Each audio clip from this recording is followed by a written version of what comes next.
The ominous aura of that monster has indeed begun to fade. The effects of the Sigil of Permission last but a short time. It will be some time before the Overlord of the Vortex can make any waves again.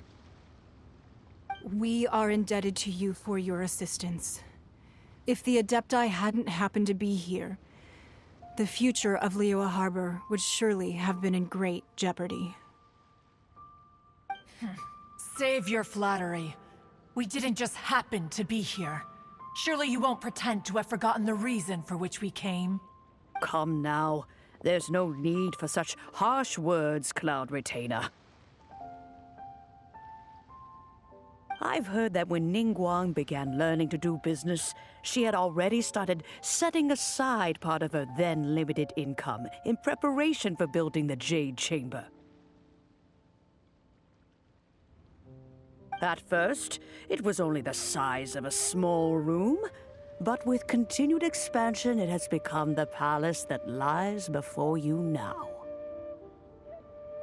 It is a testament to Ningguang's entire life, both as a businesswoman and as the back. Seeing the Jade Chamber destroyed in the defense of Liyue means much to her. To me, such cooperation and sacrifice deserves at least some recognition, don't you? Well, I was really hoping you would say that such sacrifice could at least be used as some leverage in our negotiations. Thank you all for hearing me out. We know very well why the Adepti came here today. But please forgive us. We cannot yield to your wishes. Oh? 3,700 years. According to our records, the Adepti signed a contract with Rex Lapis to protect Liyue 3,700 years ago. Even to this very day, Liyue and its lands have stood the test of time, immovable as stone. But that does not mean that the Liyue of today is the same city as it was all those years ago. Do not merely cast your protective gaze upon the land. Instead, focus your sights on our city and each of the citizens that dwell within it. Are you questioning our means of protecting Liyue?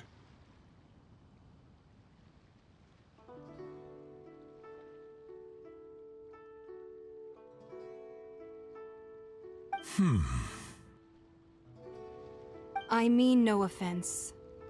I simply hope that our Adepti forebears would see Liyue in a new light. Forebears, you say? One doubts you would be fit to be part of such a lineage. This morning, Rex Lapis appeared to me in a dream. What? In the dream, I yearned to tell him that we Qixing, though mortal, are equally bound to the contract. Each passing generation of the Qixing leaves many things of value to be inherited by the next generation. I also thought to tell him how the past generations of Qixing had strove under his rule, but I dared not speak. Oh, Ningguang. Yet another perspective. What are you trying? Right! That's something that happened in Mondstadt. It's a story about the Four Winds and the people of the Animal Archon. The Animal Archon sought to quell the strife between the two sides, because he believed that such conflict would only scar the heart. Each of the 7 nations has its own scars from the past. Though your point is the very height of simplicity. As Adepti, we've become a laughingstock, to be chastised thus by an outlander who has lent us such succor. All right, all right. Didn't Ningguang suggest that we should focus on the city and each of its citizens? I apologize for appearing in full armor. I am afraid I cannot show the proper courtesies. And who are you? I am Feng Yan, a sergeant of the Millilith. I have come to extend my thanks to the Adepti. I thought this battle would perhaps be my last. But thanks to the aid of the Adepti, our forces were not as badly battered as I feared we might be. Although I am a mere mortal soldier, I promise to hold the line and never betray the grace given to us by the illuminated Adepti this day.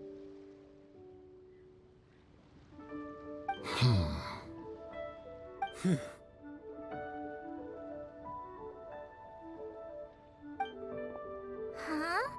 Why does everyone look so down? Didn't we just beat that big monster? Weren't you frightened, dear? It was quite the... I wasn't afraid. All the strong Millilith guards were there, and those powerful heroes with their visions were there. Everyone was there.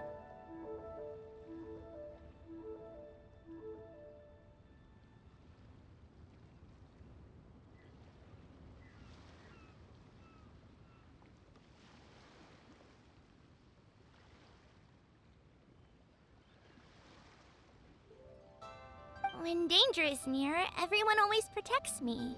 And the rest of the time, they make fun toys and tasty snacks and loads of things that make the harbor so pretty. Thanks for protecting Liyue Harbor. Please come visit us for the next lantern rite. Unfortunately, we wouldn't be able to participate. Huh? Because we are Adepti. Oh, okay. Aww. You see, this is what Liyue is like today. The country of contracts is grateful to the Adepti for their protection. But it is no longer necessary for the city to rely on the Adepti. Although their blood is weak, there is still strength to be found in those we call mortals. The time of contracts between gods and Liyue has long since passed. Now is the time of contracts between Liyue and its people. Seeing the port around us now, it is hard not to feel a bit out of place. Wouldn't you say so, Cloud Retainer? Your line of inquiry is askew. One did not spearhead this expedition to Liyue Harbor. Seems like the Adepti have had a change of heart.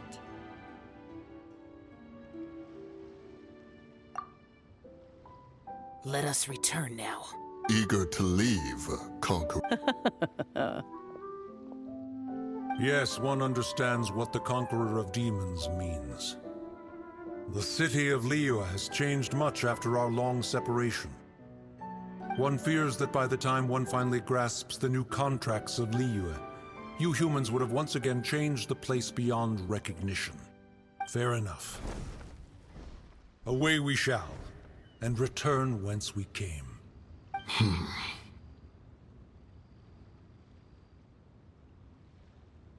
Since we Adepti have consensus, then one shall persist no further. But how will we ensure that the Liyue Qixing will not simply exploit their power once we depart? In my view, that is still a thing to be guarded against. All right, Mooncarver, you needn't worry. It seems to me that this right of supervision is best left to the people of Liyue. Looks like the conflict between humans and Adepti was avoided. Oh, right! It's nice that we've got peace and all, but we're forgetting one thing. Child wanted to unleash the god so he could lure Rex Lapis out. But we were able to handle the Overlord of the Vortex on our own. Oh, and speaking of that, don't we still need to get to the bottom of that Archon's death, too?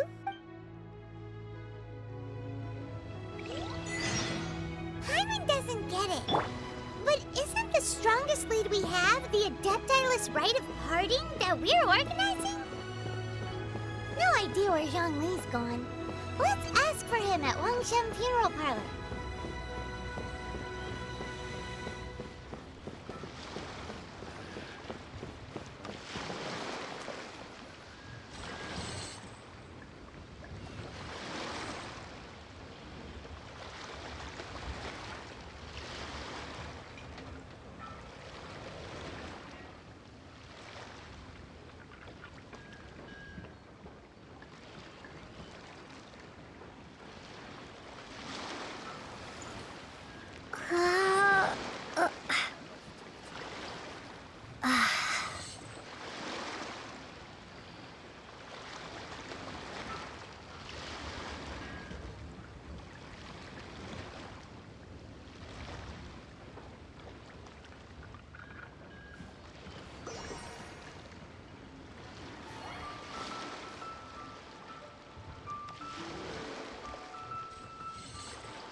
Uh,